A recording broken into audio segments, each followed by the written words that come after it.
Koska on jo myöhä, lienee paikallaan lukea rukous tällekin majalle.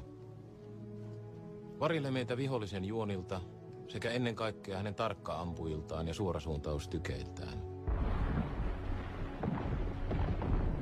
Muona-annos saisi myöskin olla jonkin verran suurempi, mikäli sinulla vielä riittää käyttämättömiä varoja lastesi tarpeisiin.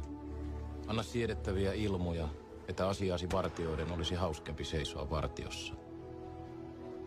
Kuutamot öisin olisivat tervetulleita jännityksen lieventämiseksi sekä vähien valorakettivarastojen säästämiseksi.